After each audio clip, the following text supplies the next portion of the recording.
자, 이어서 우리는 건축법 제2강입니다. 교재 페이지 11쪽 가운데 밑에쯤 괄호 11번 건축 관계자입니다. 건축 관계자는 우리가 어떻게 이걸 갖다가 접근하느냐, 그 용어를 물어보는 경우가 있습니다. 객관식이나 주관식으로. 그래서 건축 관계자는 4명을 얘기합니다. 건축주, 설계자, 공사 관리자, 공사 시공자. 시험제가 많이 나왔습니다. 예를 들어서 건축주는 뭐냐? 건축물의 건축, 대선, 용도 변경, 건축 설비의 설치 또는 공작물의 축조에 관해서 발주하거나 현장 관리를 두어서 스스로 공사를 하는 자를 말한다. 시험지 나오기를 현장 관리를 두어서 스스로 공사하는 자는 건축주가 아니다 라고 하는 논쟁인데, 건축주가 되죠. 현장에다가 관리를 두어서 자기가 직접 짓는 자도 건축주가 됩니다. 발주해도 되고 맡겨도 되고 자기가 직접 해도 되고. 설계자, 자기의 책임, 괄호 열고 보조자 도움을 받는 것을 포함해가지고 설계도서를 작성하고 그 설계도서에 의도하는 바를 해설하며 지도하고 자문에 응하는 자를 말한다. 이렇게 그 용어를 물어봐요. 객관식으로. 약간 틀리게 물어보죠. 그래서 틀린 거 고른 겁니다. 그래서 시험제가 밑에 설계자하고 공사관리자가 약간 비슷하거든요. 그걸 갖다가 바꿔놓고 물어본 적도 있어요. 위에 설계자, 밑에 공사관리자는 앞에는 비슷하죠. 보조자 도움받는 걸 포함한다. 이렇게 하면 뒤가 좀 달라지잖아요. 그렇게 문제 냅니다. 보니까 감사는 뒤에 건축물, 건축설비 또는 공작물의 설계대로 시공된지를 확인하고 품질관리, 공사관리, 안전관리에 대해서 지도 감독한 자를 말한다. 이렇게. 그래서 설계자하고 공사관리자 뒷꼬리를 잘 찾아야 되겠죠. 꼬리를 살짝 바꿔서 내는 경우가 있어요. 근데 공사 시공자는 뭐 그렇게 어려운 건 아니죠. 어쨌든 간에 건축 관계자 그럼 누구를 얘기한다? 4명이 얘기한다. 누구다? 건축주, 설계자, 공사관리자, 공사 시공자를 얘기한다. 이렇게 하시면 되는 거예요. 넘어갑시다. 12번, 12쪽. 결합건축. 이건 나중에 뒤에서도 배우는데 이런 뜻입니다. 용적률을 개별 대지마다 적용하지 않고 2개 이상 대지를 대상으로 통합해서 적용하는 건축물을 건축하는 말한다. 이건 새로 도입된 제도예요. 한번 예를 들어 이런 겁니다. 이렇게 된 거예요.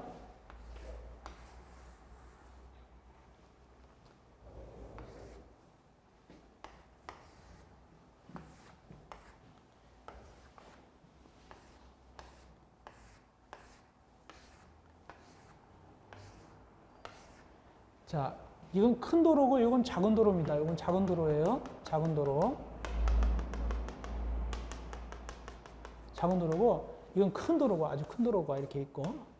그럴 때 결합건축이라는 게 뭐냐면 2개 이상 대지를 용적률을 갖다가 결합하는데요. 그게 뭔 소리냐? 만약에 이 지역의 용적률이 400%다. 그러면 여기 건물 짓을 때도 여기도 몇 프로 주고 용적률 400% 주겠죠?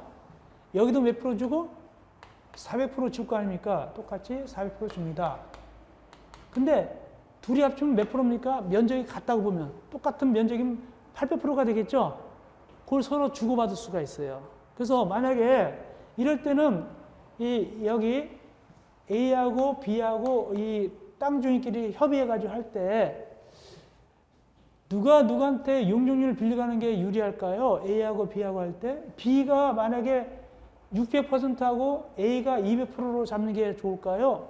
A가 600% 잡고 예를 들어서 B가 200% 잡는 게 좋을까요? 어떤 게 더 좋을까요?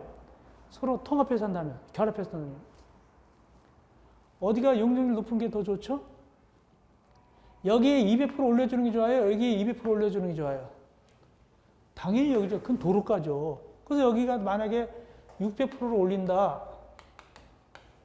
그러면 여기는 200% 깎는 거예요. 200%. 그러면 여기 200%만 주면 되겠죠? 그럼 전체적으로는 이익이에요.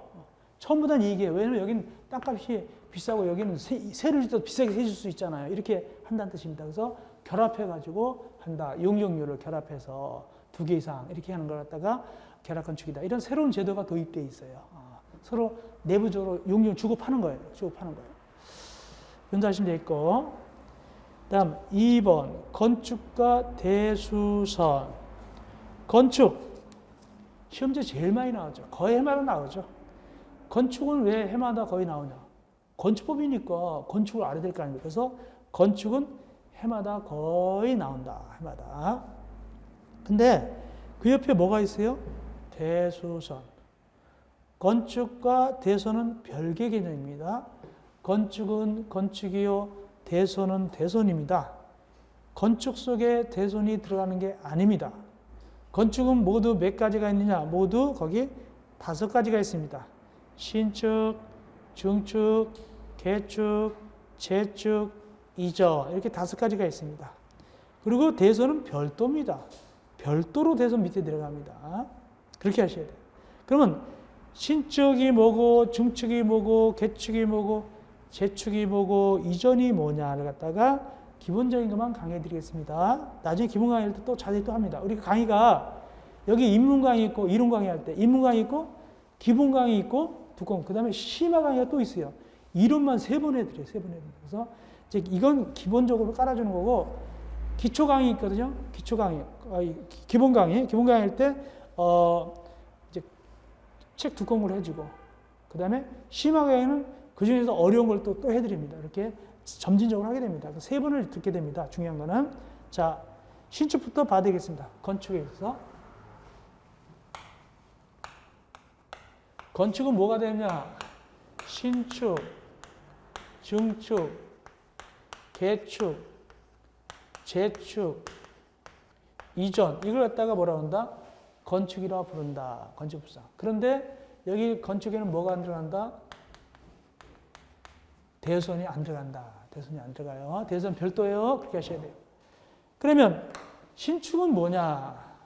신축은 우리가 잘 알아요.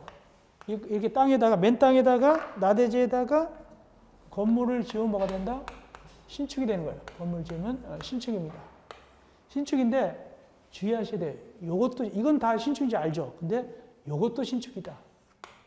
여기 이미 부속 건물이 있었어요. 부속. 창고나 화장실이 있었어요. 주차장이 있었어요. 근데 주차가 있었는데 차고 있었는데 진짜 건물, 주건물을 나중에 이렇게 짓게 되는 거예요. 주건물 이렇게 주건물 짓게 됩니다. 이건 신축이라 불러요. 신축입니다. 그러니까 농가할 때 만약에 농가 창고가 있어요. 여기다가 뭐가 이렇게 농가 기구 넣어놓는 창고를 해놓고 진짜 농가통을 옆에 지었어요. 그때 뭐가 된다? 신축이 되는 거예요. 부속 건물이 이미 있는 상태에서 진짜 건물 지으면 신축이 되는 거예요. 신축이 됩니다. 중축이 아니라. 그 다음에 중축은 이미 진짜 건물이 있었어요.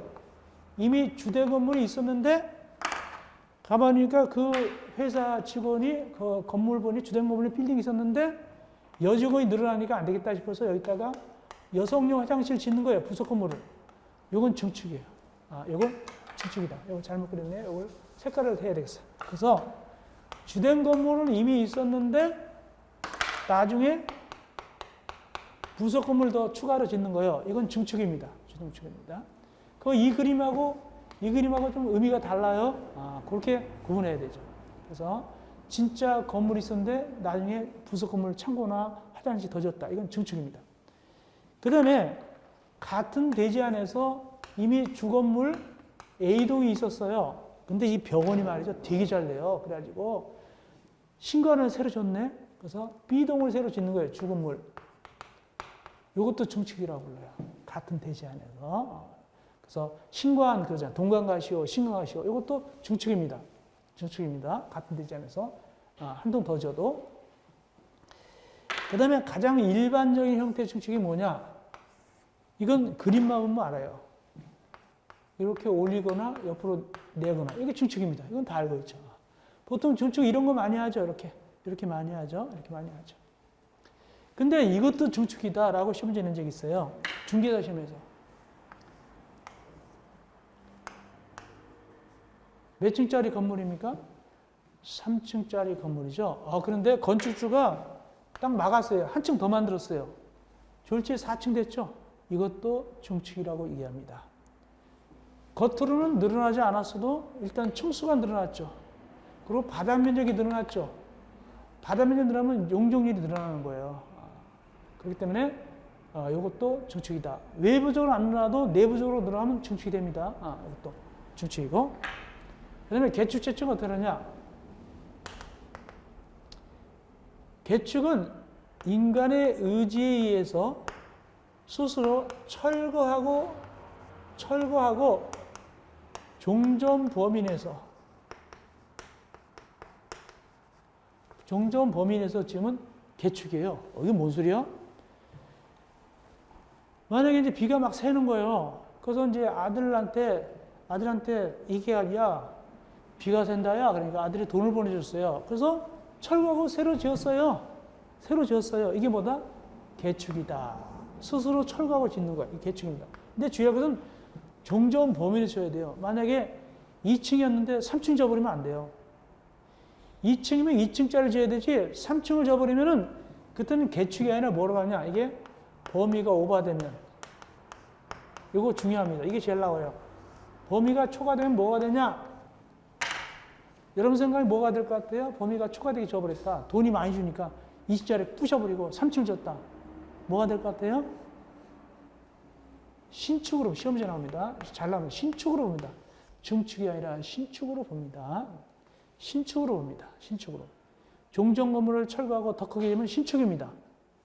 그 다음에 재축.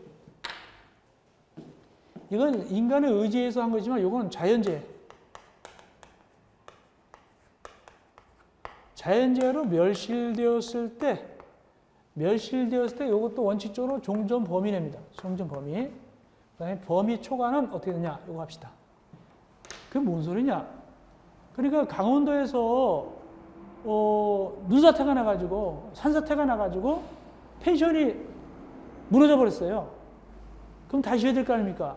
다시 할 때 그때는 개축이라 부른다, 재축이라 부른다, 재축이라 부른다 그 뜻입니다. 태풍 불어서 집이 무너졌어요. 다시 할 때는 자연재해니까 재축이라 부른다 뜻입니다. 개축이 아니라 재축이다. 그렇게 하시면 되고. 근데 그 펜션 주인이 가만히 생각하니까 2층짜리 해보니까 이게 문제가 많아요. 안 되겠다. 3층 지어봐야 되겠다. 이항에 무너진 거 3층 지겠다. 이렇게 범위가 초과되면 뭐가 되냐? 이것도 똑같이 신축됩니다. 자연재해로 무너진 경우도 범위가 오버되면 원적으로 그것도 뭐가 된다? 신축으로 변한다. 이게 재축이겠습니다. 그 다음에 이전은 말장난 문제가 나와요. 말장난 문제.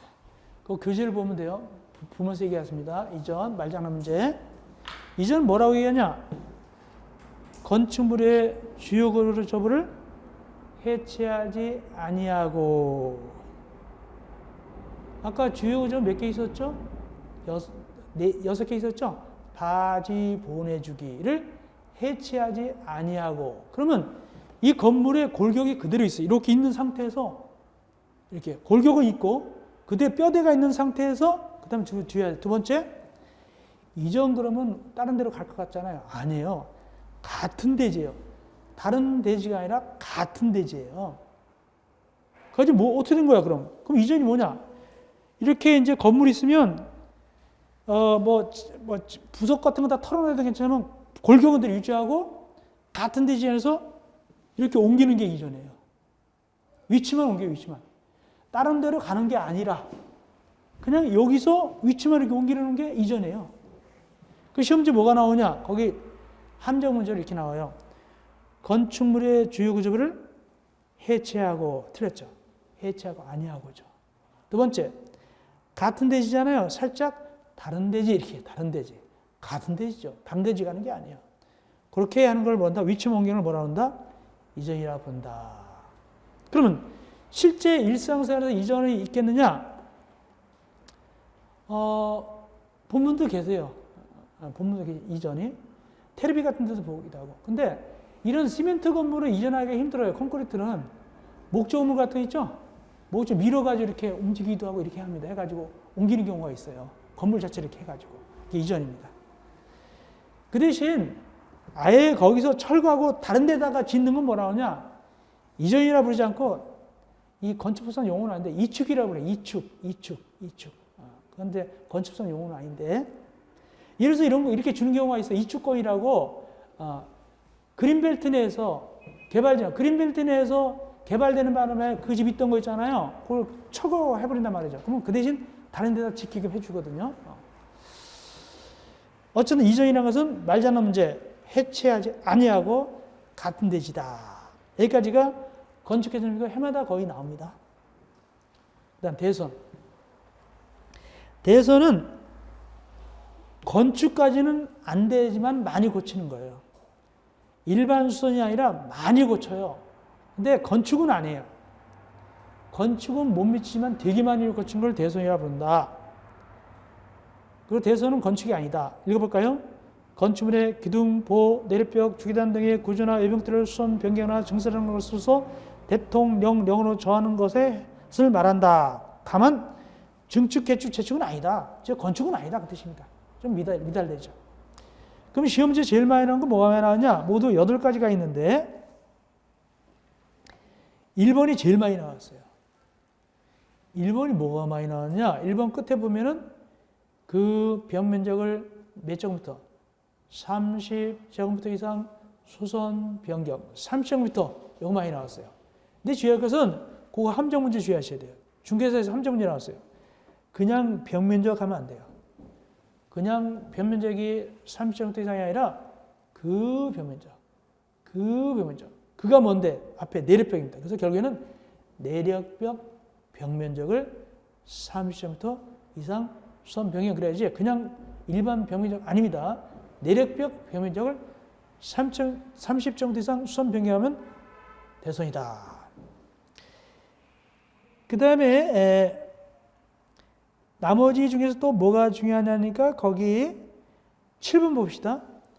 다가구하고 다세대 간의 그 경계벽을 갖다가 증설 해체하거나 수선 변경도 대선이다. 다가구나 다세대. 다가구는 가구간이라 표현하고 다세대는 세대간이라 표현해놨죠. 다가구는 가구간, 다세대는 세대간이라 표현해놨죠. 이거 실질은 똑같은데 모양은 이게 만약에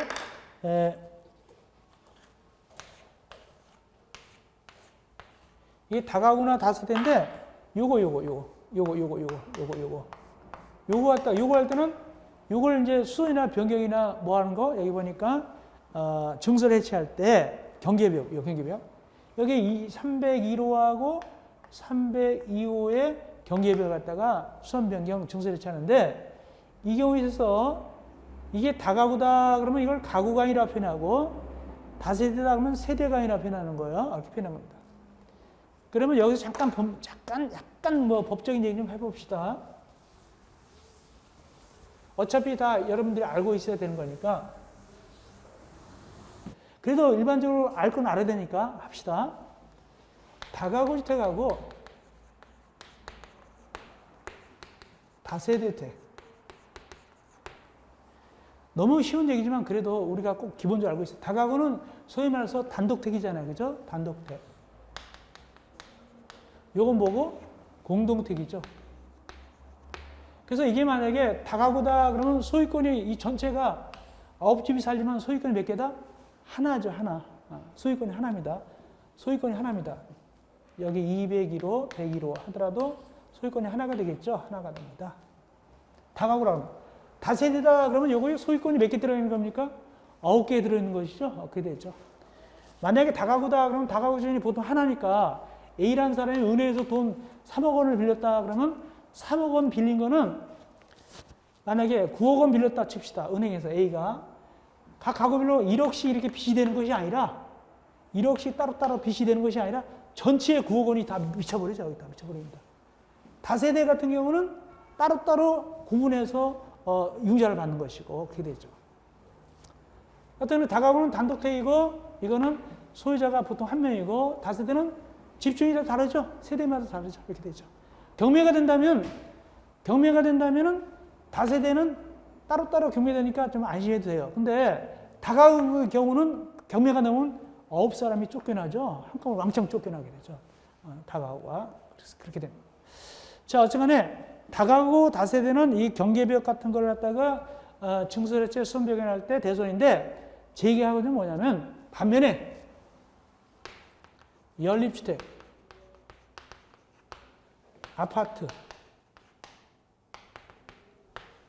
아파트는 연립택과 아파트는 여기에 안 들어간다라는 뜻을 얘기하고 있는 거죠. 그래서 대손에는 아파트하고 연립택의 경계벽 이게 허는 거는 대손이 아닙니다. 못하게 해도 하지만은 아닙니다. 다가구 다세대 증설해치는 대손입니다. 아파트하고 연립택은 아니다는 뜻이고 8번에 우리 시험에서 뭐가 나오냐? 8번 건축 외벽에 사용되는 마감 재료를 증설을 해치하거나 벽면적을 30m 이상 수변경에 나오는데 시험 문제 2년 전쯤에 나오기를 이렇게 살짝 나왔어요. 거기 뭐라냐면 건축물의 외벽이잖아요.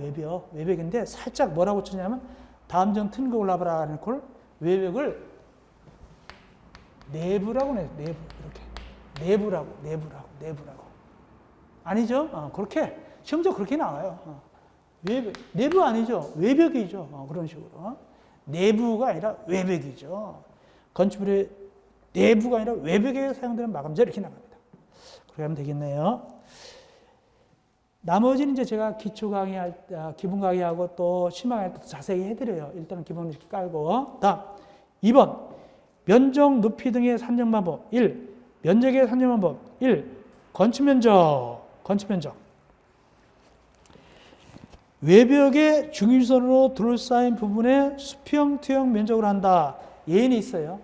일단은 기초 강의니까 예는 빼놓고 원칙적으로 외벽이나 외기둥의 중위선으로 둘러싸인 부분의 수평, 투영 면적입니다. 이게 무슨 소리냐? 건축 면적이 이렇게 계산한다는 뜻입니다.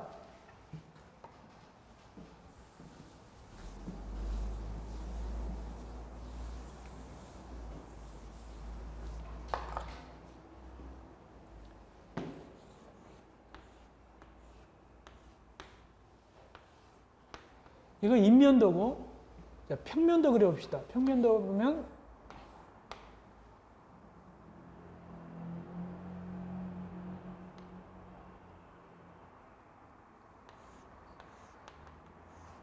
이 지붕이 있다 치고 이 건물 봅시다. 건물 이렇게 있다 칩시다. 여기 이제 벽이 이렇게 나가 있고 벽이 이렇게 돼 있다 칩시다. 이렇게 예를 들어서 여기 벽이 이 벽입니다.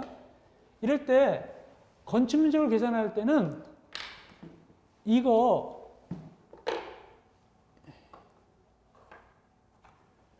전체로 계산하는 것이 아니라 외벽의 중위선, 외벽 요 안거, 요 안을 갖다가 건축 면적으로 잡습니다. 이 건폐율하고 관련되는데 그렇다면 어떤 건 빼줍니까?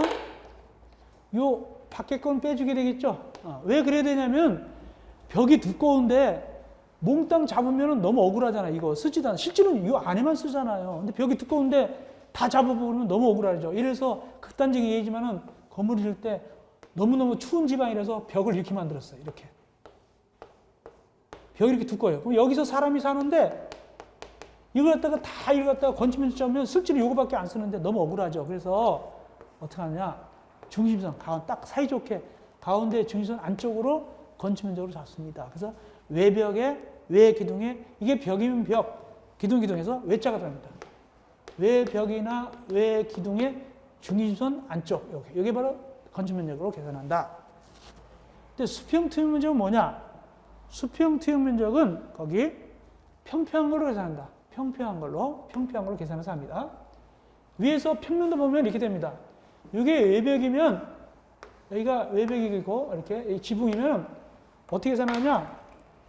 전체가 아니라 외벽의 가운데 가운데로 돌려가지고, 가운데 이렇게 돌려가지고, 이렇게 해서 요거 갖다가, 이렇게, 계산한다는 뜻이 다 치는 것이 아니라, 이미지는 알겠죠? 무슨 얘기인지 알겠죠? 그래서 그렇게 된다.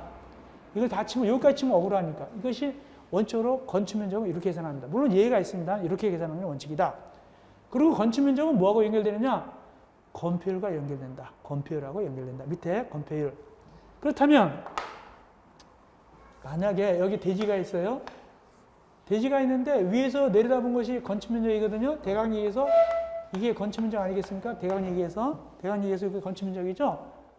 실제로 이제 외벽의 중심선이지만 그러면 이게 건축 면적인데 물론 실제로 가운데 중심선 지나가면 대강 얘기해서 이렇게 되는데 이 건폐율은 이 대지에 대한 건축 면적의 비율이다. 밑에 공식 보니까 건폐율은 대지 면적에 대한 건축 면적 비율이다. 곱하기 100에서 퍼센트 나온다는 뜻이죠. 그렇습니다. 그렇다면 논리적으로 볼 때 건폐율은 몇 퍼센트를 넘을 수 없다. 수학적으로 몇 퍼센트를 넘을 수 없냐면 100%는 넘을 수가 없습니다. 꽉 차봤자, 이 건물이 여기 꽉 차봤자 100%입니다. 다음 두 번째, 대지란 무엇인가? 여기 대지 면적은, 대지는 어떤 걸 얘기하냐? 대지는 이 밖에가 니은이 기억이고 이게 니은이면 몽땅 합친 거를 대지 면적으로 본다. 여기 계산할 때 요 겉에 요거 기억만 대지를 본다. 니은만 대지를 본다. 어떤 것을 대지 면적으로 볼까요? 여기 계산할 때는 몽땅 합친 거예요.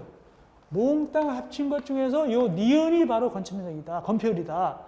그러면 보통 주거지역은 50%, 60% 이렇게 주고 상업지역은 70%, 80%, 90% 주지만은 이게 꽉 차면 건물이 완전 100% 줬다. 건폐율은 100%다. 즉 건폐율은 아무리 커봤자 얼마다? 100% 이상 넘어갈 수 없다. 꽉 차봤자 100%니까 그렇게 됩니다. 이것이 건폐율의 개념이다. 그래서 건폐율은 대지 면적이랑 건축 면적의 비율이다. 곱하기 100에서 퍼센트 나오는 것이고, 그 다음에 건축물이 둘 이상 있다. 혹시 이렇게 여기하고 여기에다가 건물이 또 하나 여기 또 이렇게 있다. 그러면 요거 다 합칩니다. 요거도 합쳐가지고 계산합니다. 이거 합쳐서 계산합니다. 그 다음에 바다면적. 바다면적은 외자가 안 들어가요. 바다면적은 각층 바닥 전부나 일부입니다. 바다면적은 뭐냐? 외자가 안 들어갑니다. 그냥 벽이나 기둥의 전부나 일부입니다. 여기는 외자가 안 들어갑니다. 여기는 외자가 들어가요. 안 들어갑니다. 그게 뭔 소리냐? 바다면적 이렇게 계산합니다.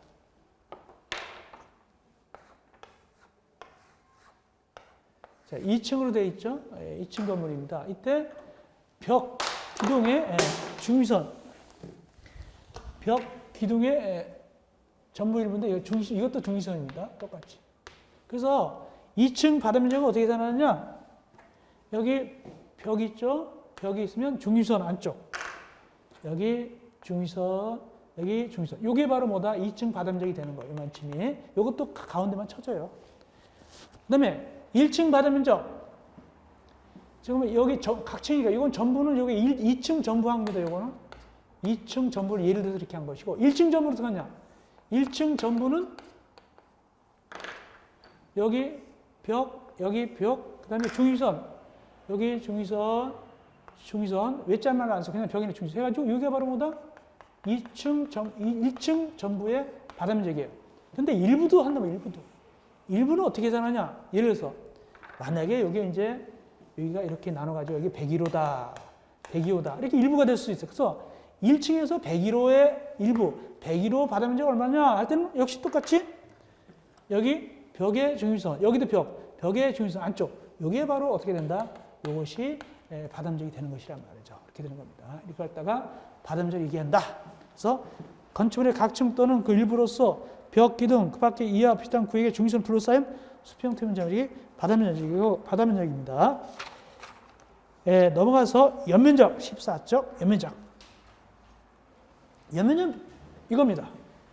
여기 건물 다 합친 걸 뭐라 한다? 연면적을 봐요. 여기 만약에 100이고 여기가 200이다. 그러면 합쳐서 얼마다? 300제곱미터가 연면적이에요. 300제곱미터가 연면적입니다. 근데 문제가 발생했어요. 뭐냐? 지하층이 있으면 어떡하냐? 여기 지하층이 이렇게 지하층 노래방 쓰고 있는데 노래방 여기가 200제곱미터가 노래방 쓰고 있어요. 지하층에다가 여기 노래방 이렇게 쓰고 있다. 그러면 연면적에 요 노래방도 이 지하층도 집어넣느냐 안 집어넣느냐 요거 이제 결정해야 돼요.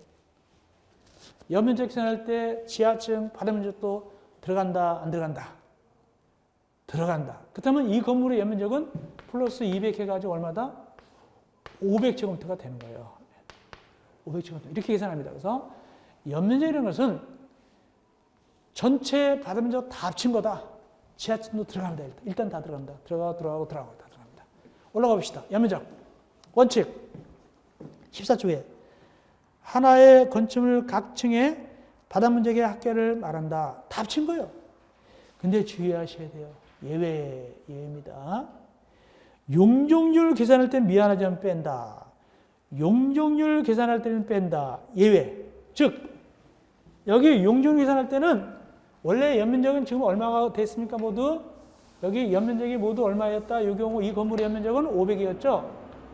연면적은 모두 500이었습니다. 500제곱미터였는데 용적률 계산할 때는 지하층 뺍니다.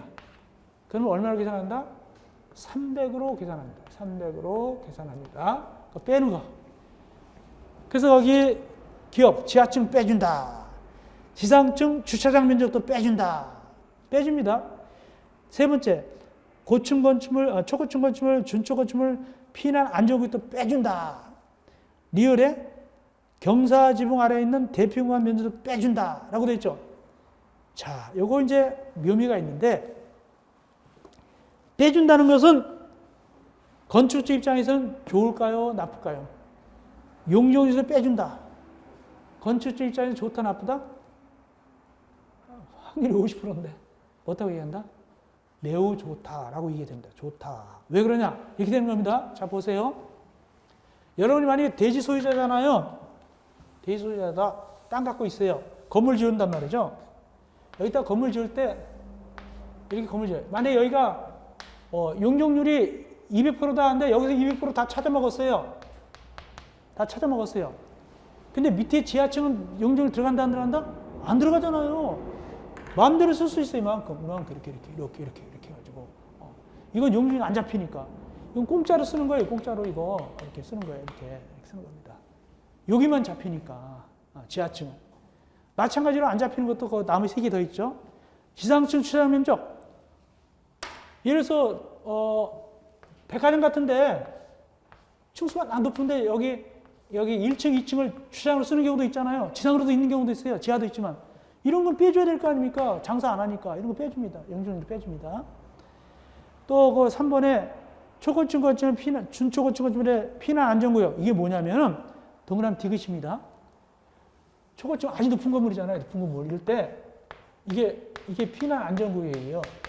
피난 안전구역은요, 통째에 드러내요. 한 층을 전체에 안 써요. 안 써요. 통째 비워놔요. 이렇게. 큰 건물은 그렇게 돼 있습니다. 아주 높은 건물은. 이거는 안 잡아야 될 거 아닙니까? 이건 안 잡아서 쓰지도 않기 때문에. 다음에 통째로 비는데 큰 건물은, 이 높은 건물은 여기다가 그 대신 뭘 쓰냐? 전기나 기실 같은 들어갈 수 있어요. 전기나 기실 들어가자면 거실은 못 들어갑니다. 통째로 비는 거예요. 그 다음에 또 하나 봐준 게 있다. 뭐냐? 리을. 리을은 뭐냐면 경사 지붕 아래 설치하는 대피 공간 면적. 리을입니다. 0, 4입조, 4망 2호. 이게 뭐냐면 이거예요.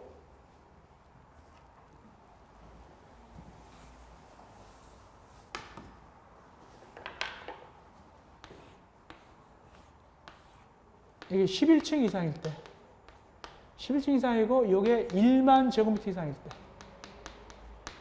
1만 제곱미터 이상인데 원래 이게 평지붕이면 여기다가 이런 건물일 때 11층 이상이고 1만 제곱미터 이상일 때 이 부분이 여기다가 헬리콥터가 앉을 수 있게끔 헬리포트를 설치해야 돼요. 그래서 큰 건물 같은 데 이렇게 헬리콥터 앉는 데가 이렇게 돼 있잖아요. 근데 이 경사지붕이란 말이에요. 경사지붕. 여기 헬리콥터가 못 와요. 이거 못 와요. 여기 못 앉아요. 그때는 이럴 때는 어떻게 사람들 피난시키냐? 불났을 때. 헬리콥터 못 오는데 여기 밑에 이 경사지 밑에다 여기 대피공간 만듭니다. 대피공간. 특수한 대피공간을 만들어야 되겠죠. 막 환기도 시키고 막 연기 뿜어내야 되겠죠. 이렇게 만듭니다. 불도 충분하지 못하도록. 이럴 때 이 면적은 바다 면적 안 들어가고 용적률 계산할 때도 빼준다. 이거 빼줍니다. 이거 봐줍니다. 특별한 거니까. 예. 다음 용적률 공식 나와 있죠. 용적률 공식은 대지 면적에 대한 연면적의 비율이다. 다만 여기 연면적은 몽땅이다. 빼주는 것도 있다. 빼주는 것도 있다. 특별히 가장 중요한 게 뭘 빼준다? 지하층 빼버린다. 지하층 공짜로 쓰는 거예요. 공짜로 쓰는 거예요. 다음 두 번째, 높이의 산정 방법. 높이 계산하는 거. 높이는 지표면부터 건축물 상단까지다. 이게 당연하죠. 예외가 있지만 지표면부터 건축물 상단까지가 높이입니다. 예외가 있긴 있지만 초마 높이. 초마 높이는 높이보다 좀 밑에 있겠죠? 지표면으로부터 건축물의 지붕틀 또는 이와 비슷한 수평지를 지지하는 벽, 깔돌이 또는 기둥 상단까지 높이다. 진짜 높이보다는 조금 낮게 돼 있어요. 처마 높이는. 여기 깔돌이라는 게 뭐냐? 깔돌이는 작은 볼을, 조그만 볼을 수직으로 받쳐줘. 이렇게 받쳐주는 부분입니다. 거기까지고. 반자 높이. 3번의 반자 높이와 4번의 층고는 그림 그려서 설명됩니다. 3번의 반자 높이, 4번 층고는 그림 그려서 설명 들어갑니다.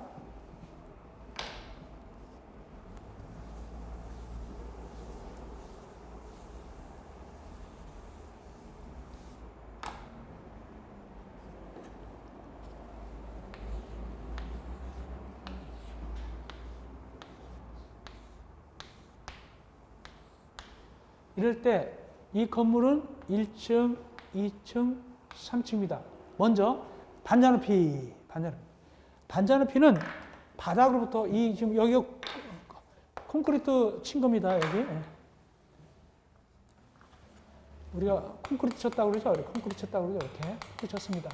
이럴 때 반자 높이는 바닥으로부터 어디까지나 반자까지다. 여기 바닥부터 반자까지, 이게 반자입니다. 여기서부터 여기까지가 반자입니다. 그러면 여기 그리면 이게 어떻게 표현되느냐? 이렇게 표현됩니다. 이렇게 반자 높이, 여기. 여기서 여기까지가 뭐다? 반자 높이입니다. 그러면 이 반자하고 이 위에 사이에는 조금 비었겠죠? 통통 소리 나겠죠? 그런 뜻입니다. 이게 반자 높이다. 여기 반자 높이. 바닥부터 이 반자까지, 요 반자까지가. 예, 여기 약간 비었어요. 여기 약간 비었겠죠?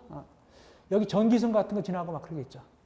근데 여기까지가 반자 높이가 될 것이고, 반자 높이인데, 근데 이게, 이 건물이 이렇게 여기 높이가 똑같지만은 어떤 건물은 또 이렇게 옆으로 봤을 때 이렇게 되고 또 이렇게 여기는 반자 높이가 낮고 이거 높일 수도 있잖아요. 건물. 그렇게 질 수도 있겠죠?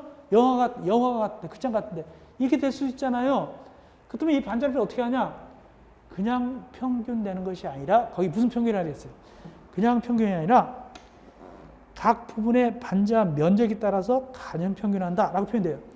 각 부분의 반자 면적에 따라서 가중 평균한다. 어려운 얘기예요. 실제로 어려워요. 근데 그냥 우리 시험지 풀 때는 그냥 면적에 따라 가중 평균은 되는 거예요. 그냥. 그건 계산은 지네들이 알아서 할 일이고, 반자 면적에 따라서 가중 평균이다. 그냥 평균이 아닙니다. 그냥 평균이 아니라 가중 평균이다. 이렇게 하시면 돼요. 그 다음 층고. 층고는 함정 문제 나왔어요. 가만히 일단 얘기합시다. 보고서 얘기합시다. 일단은 방의 바닥 구체 윗면부터 위층 바닥 구체 윗면입니까? 아랫면입니까? 윗면입니다.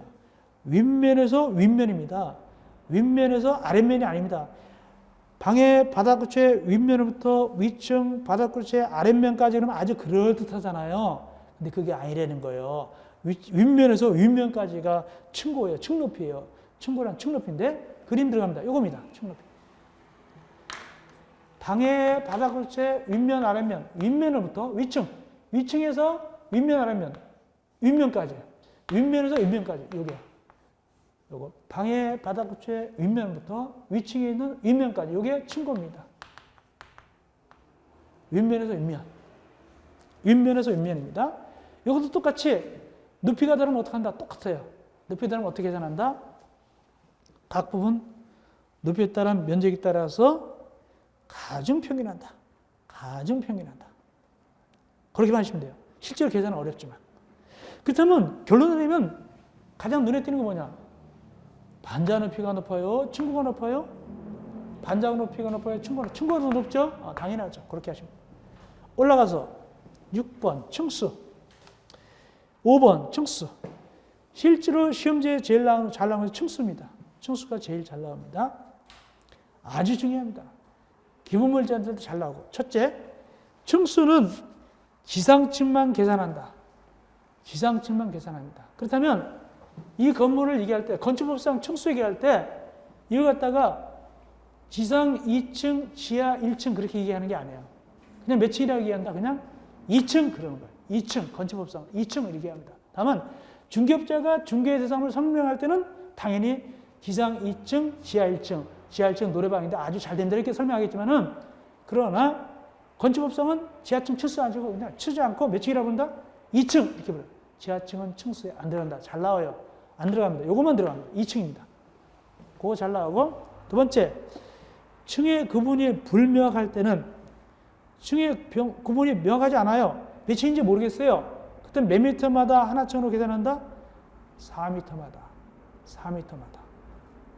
계산하고 이것도 잘 나오고 그 다음에 이것도 많이 나왔어요. 층수가 다를 때 이쪽에서 보면 4층으로 보이고 이쪽에서는 6층으로 보인다. 몇 층으로 볼 것이냐. 건물이요. 한쪽으로 보면 4층, 한쪽으로 6층으로 보는 경우도 있습니다. 이럴 때 몇 층으로 볼 것이냐. 그때는 거기 나온 대로 가장 많은 층, 6층으로 봅니다. 시험지 낼 때는 뭐라고 나왔냐. 평균 낸다. 5층 안 해요. 평균 내는 것이 아니라 가장 많은 층으로 계산합니다. 즉 6층 이렇게 되는 거예요. 6층. 가장 많은 층. 4층, 6층 있으면 6층입니다. 그렇게. 층수가 이 중에서 높이에 있어서는 층수가 제일 많이 나왔습니다. 층수 여기에 제일 많이 나왔고요. 이어서 이제 우리가 건물 지어갑시다. 3번 건축물의 건축. 건축하려고 하면 일단 뭐 받는 게 원칙이냐? 허가받아야 돼요. 원칙적으로 허가받고 예외적으로 신고합니다. 그래서 원칙적으로 허가받으러 갑니다. 여기 같은 건 보통 어디로 가느냐? 여기는 노무청으로 가야 돼요. 원칙적으로 노무청한테 갑니다. 노무청장, 구청장한테 가는 게 원칙인데 예외도 있어요. 어쨌든 건축은 허가받는 게 원칙이다. 예외로 신고하지만 허가는 뭐냐? 건축물의 건축 또는 대선에 관해서 즉 건축도 허가받고 대선도 허가받습니다. 건축, 대선 다르다고 그랬죠? 건축도 원칙적으로 허가받고 대선도 원칙적으로 허가받습니다. 가지고 일반적 선대금지를 해제함으로써 적법하게 건축할 수 있도록 하는 행정기관의 행정처분이다. 이렇게만 생각하면 돼요. 나중에 깊이 있게 하겠지만 건축하는 것은 원래 금지했어요. 짓지 마! 라고 금지했다가 해제시켜서 짓게 되는 거예요. 건축을 갖다가 하지 마! 하다가 허가한 사람은 너만 줘! 이게 바로 뭐다? 건축허가입니다. 해제함으로써. 그래서 원래 자유를 회복하는 거예요. 원래는 마음대로 지을 수 있던 걸 금지시켰다가 다시 해제시키는 겁니다. 그래서 원래는 의미가 이래요. 건축이라는 것은 원래 갈 수가 있었어요. 이렇게 가는 걸로. 갈 수가 있었는데 금지 딱 했어요. 그 다음에 허가 낸 사람은 가게 되는 거예요. 그게 원래 기본적 자유를 회복하는 것 뿐입니다. 허가라는 것은 새롭게 권리를 주는 건 아니에요. 하던 걸 금지시켰다가 해제시킨 것 뿐이니까. 일단 그 정도만 아시면 됩니다.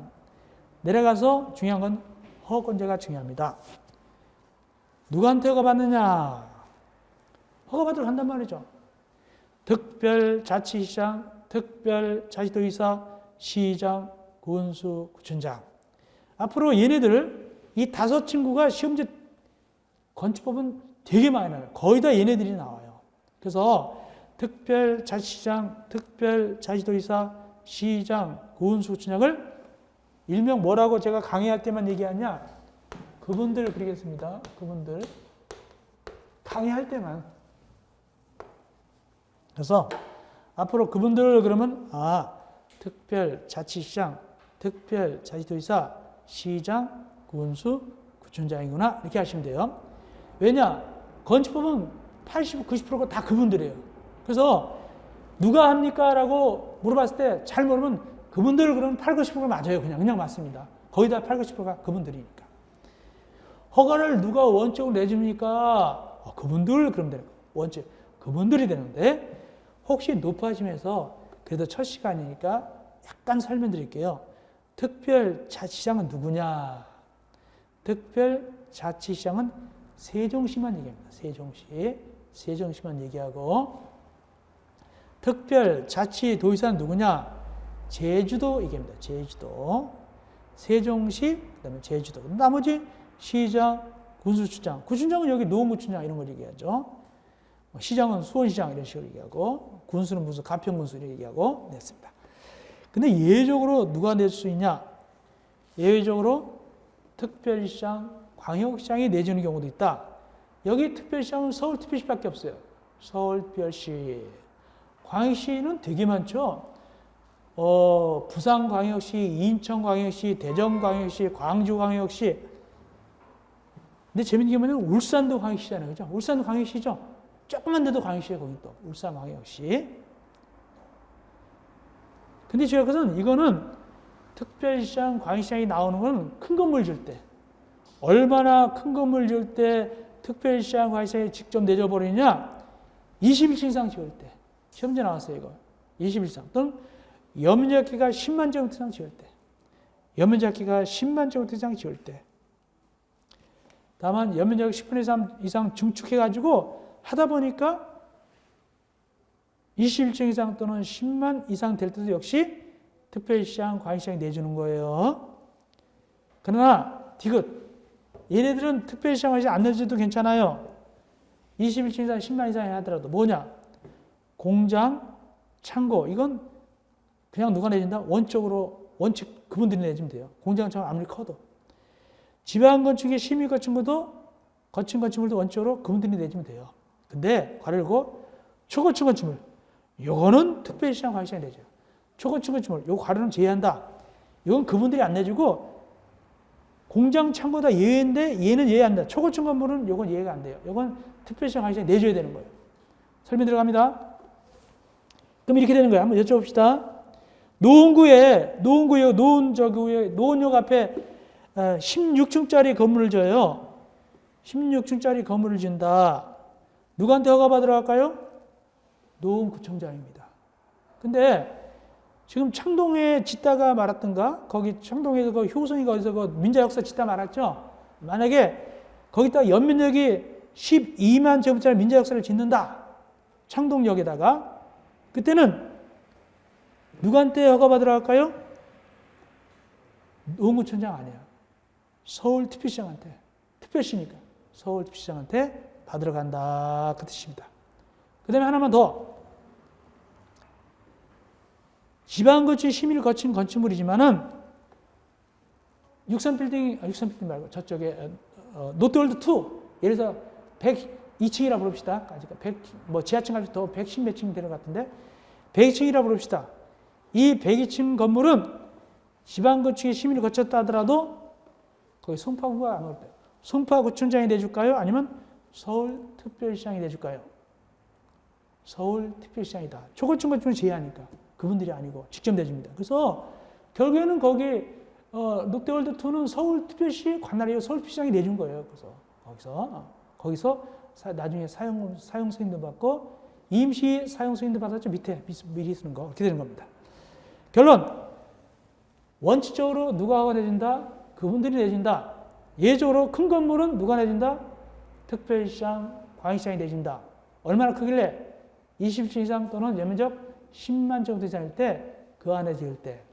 아주 평범한 얘기 같아도 시험도 잘 나와요, 이거. 자, 그 다음에 이제 신고. 신고는 좀 복잡해요. 신고. 요건 우리가 쉬었다가 제3강에서 건축 신고를 살펴드리겠습니다. 3강에서 만나 뵙겠습니다. 네.